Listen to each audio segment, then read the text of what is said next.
Hey there, it's Josh with Piano Frenzy, and in today's video, we're going to be talking about arpeggios. So we're going to cover a lot of things about them today. We're going to talk about what arpeggios are, how they work, some popular music you may have heard them in, and of course, how can arpeggios enhance your own piano playing and make you better? I mean, besides, arpeggios are kind of cool, right? By the way, if you're new to the channel, make sure you like and subscribe. That way you don't miss a beat, you don't miss a video, and you see what's coming up next. So what exactly are arpeggios and how do they work?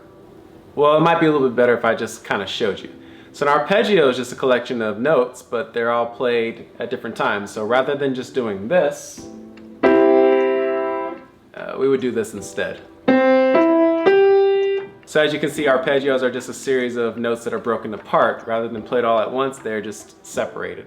And actually, arpeggios are quite useful because they make music sound a lot less stagnant and boring. And instead, they add some rhythm, they add some variety, and they make things sound a lot more full too, especially when you add the pedal with it. So with that said, I want to actually show you some examples of arpeggios in real music. So let's start with this Beethoven piece that I'm sure you know.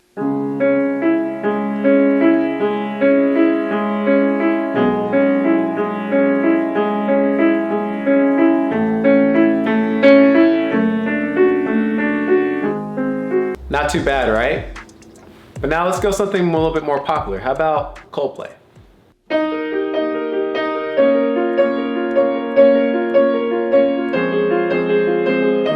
And of course, there's this personal favorite of mine by Alicia Keys. Let's see if you know this one.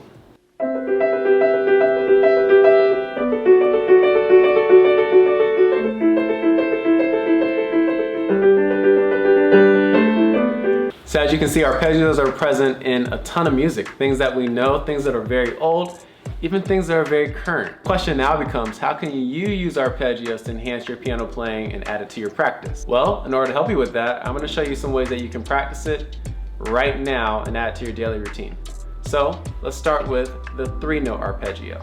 In order to play them properly, you're going to need 3 fingers, which would be finger number 1, finger number 3, and finger number 5. So here's how you form that chord. So right here, we just have a basic C triad, consisting of finger 1 on C, finger 3 on the E, and finger 5 on the G. However, when you play an arpeggio, you just simply break those notes apart. And you can go the other way too. Here's where it can sound a little exciting. So that's a basic 3-note arpeggio. Now, outside of the 3-finger arpeggio or the broken triad, there's also 1-octave arpeggios, or how some people like to refer to them as 4-note arpeggios. The fingering for 4-note arpeggios is super important because if you get that wrong, then it's really hard to play. So we want this to be easy to play. So you're going to use fingers number 1, 2, 3, and 5. So we're going to skip finger 4. Here's an example of what I mean. So the 1-octave arpeggio, we would use C, and go all the way to the next C, and then also include those 2 notes in the middle, the E and the G. So in this example in C major, fingers 2 and 3 would sit on the E and the G, fingers 1 and 5 would sit on the C and the other C. And so you could just simply have this. And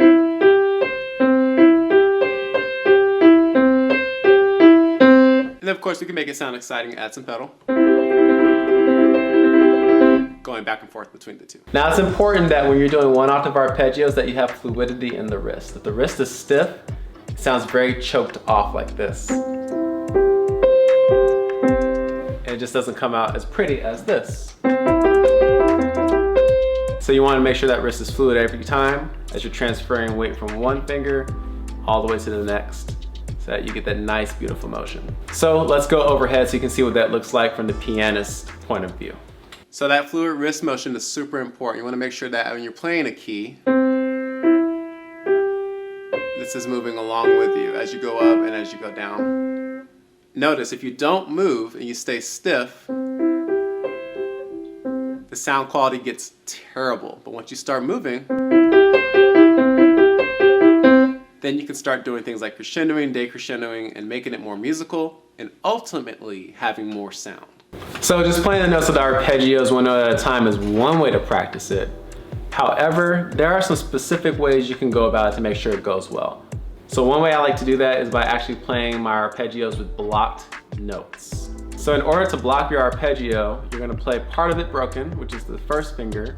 You'll block these two together to make a chord, and then you play this one broken. So let me show you what that's like. So in our blocking exercise, we're gonna make sure that finger 2 and 3 is what's blocked, and finger 1 and 5 are the ones that are broken. So this really helps when you're trying to work on your wrist motion especially.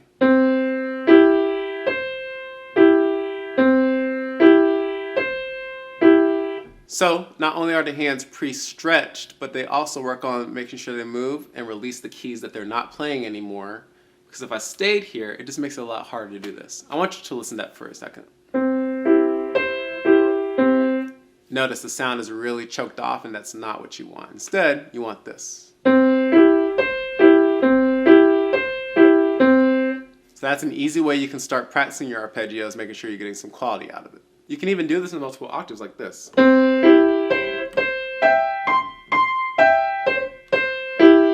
And it works both ways. In addition to that, you can also change the articulations, which means adding staccatos and legatos mixed together in the same part. So here's how that works. You can actually take those blocked notes in the center and staccato them and keep these legato. For example, the wrist motion is still fluid, you're still doing the moving, you're still letting go. You're just making it a little more exciting in the middle. Or you can do this.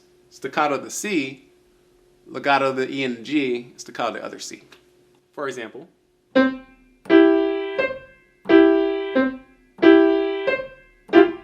And then more importantly, you can also change the rhythm of how you play your arpeggios so that you're not just kind of stuck in playing it one way. Because music is in different forms, right? We've got jazz, we've got classical, pop, R&B, different styles, and this is a nice way to become well-versed in that. So here's how I would do that.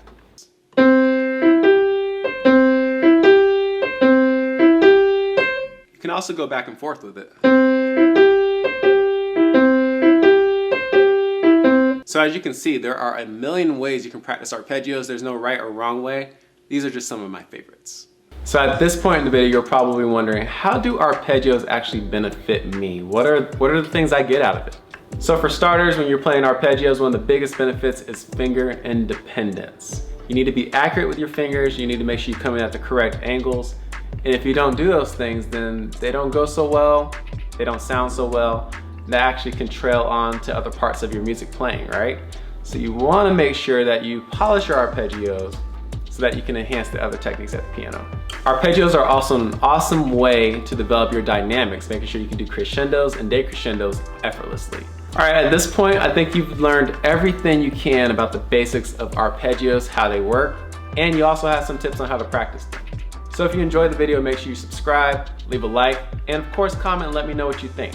Also, be on the lookout for future videos on arpeggios, because there's many ways you can play them, from inverted arpeggios to reversing the order of the notes, and even adding some accompaniment in the other hand so that you can start making your own music right there on the spot. So we'll talk about that pretty soon. So I hope you enjoyed the video. Make sure to come back, rewatch the video if you want to learn how to practice something again, and I'll catch you next time.